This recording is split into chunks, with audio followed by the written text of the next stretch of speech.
Bonjour. Hey guys, it's another lovely day in Scotland. I don't quite believe it, but it's delightful. So I thought I'd go out for a walk today. You see lots of tutorials up nowadays on how to do this, how to do that, and they're all the ones that get loads of views. Unfortunately, I don't know how to do a lot of things that well, but I thought I'd give it a shot anyway. So we're gonna do. What are we gonna do? What should we do? I was planning to do something. Give me a minute. I'll just stare out the window for a sec, in case you're wondering where my eyes keep diverting to. There's lots of people outside. I don't know if I can flip this camera, so here we go. Lovely outside, that may or not be taking vision of the outside, because I can't actually see what I'm doing. So yeah, outside. Lovely. Anyway, what was I talking about again? Oh yeah, right. So, I'm going to be doing a video on photography today. I'll be looking at kind of feature things, how to take pictures mainly on the river, because despite the fact I'm doing a tutorial on photography, don't actually know how to do that much photography. But I do kind of know how to take pictures of the river a bit. It's going to be a bit hard because I normally take the pictures on my phone, and I'm currently filming this on my phone, so we could have an interesting time. But yeah, I'll talk it through and see where we go, and it's just a lovely day outside, so I'll like to walk. You might get some actual content at some point, but I wouldn't hold out for it.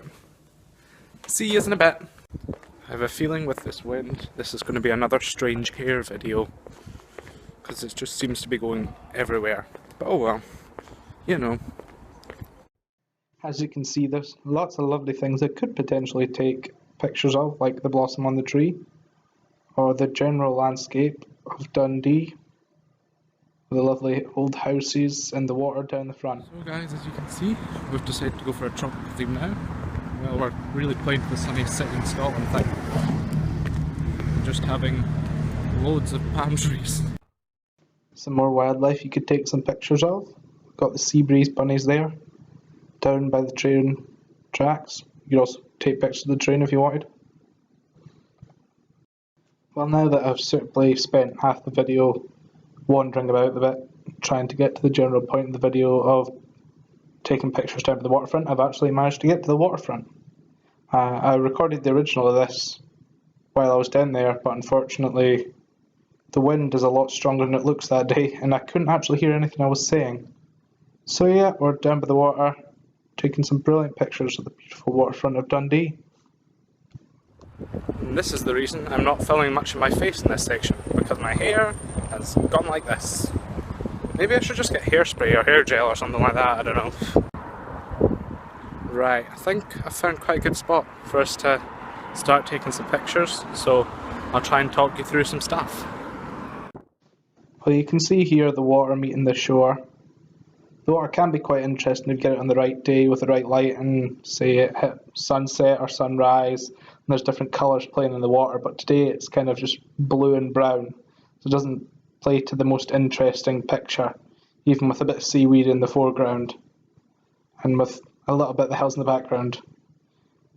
If you see here one of the drain outlets, it could potentially be a bit of a feature, but again, it's not the most prominent or interesting or even nice to look at thing. So, and for some reason I've decided to turn it on its side, probably hoping that the camera would rotate itself and showing that a seagull could be a feature in a picture. Because what you want is something that stands out a bit and is quite interesting. What I'm going to use for most of my pictures is the railway bridge itself, one of the big features on the Tay, and plays a really nice part in dividing up the land and the sea and the sky above. And as you can look here and see, I've got a seagull in this picture, so it plays a small feature, but we've also got the jutting out drain and of course the railway bridge in the background. So I played about zooming in and zooming out, seeing how I could get that to look, what kind of sky to sea ratio I wanted, and whereabouts I wanted the items to sit. So you could see the pipe is slightly off-centered there. And here, again, the sky to sea ratio is quite important.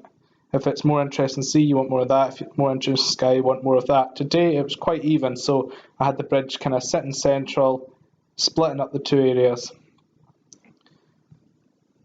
And again, if you can look here, you're getting a bit of the shadow in there. I've started to move in closer towards the bridge, and you're getting more of the detail. And here again, there's more of the shadow there. and showing the water coming onto the shore, which I quite like. I decided to have a look at portrait pieces as well, with more of the shadow, showing the different definitions. And in portrait you're able to narrow down the scope that you're looking at and just get select frames of what you want. And here we've moved to the other side of the bridge, and we're just getting the very edge of the bridge featuring it, and then we're getting the full main shore. And here again we've moved on, and we're getting a bit of the shore, the sea, the hills in the background, and a bit more of the bridge in this one. So I played about to see what I like best. I think I like that kind of style best, with just the very edge of the bridge and then the light hitting off the water. I also tried portrait to just see whether narrowing it down would make it more interesting or not. This particular day I don't think it did, but I find if there's mist or fog it can make it quite cool. So yeah guys, I hope you guys have enjoyed the video. I would like to say I put a lot of effort into it, but unfortunately I got a bit distracted partway through, which is why there's not really much of me actually down there, and why it resulted to pictures in the end rather than actual guidance of how to take the pictures. But I hope maybe it helped you in taking pictures of rivers. It's quite a niche market, but you never know. If you've looked at it, it might be in a niche market you're needing some information on. Yeah, so hopefully it was good for you. I quite enjoyed it. This makes it sound like something that's not. I should probably try this again. My voice keeps going up and down. What's going on? I don't know. Goodbye.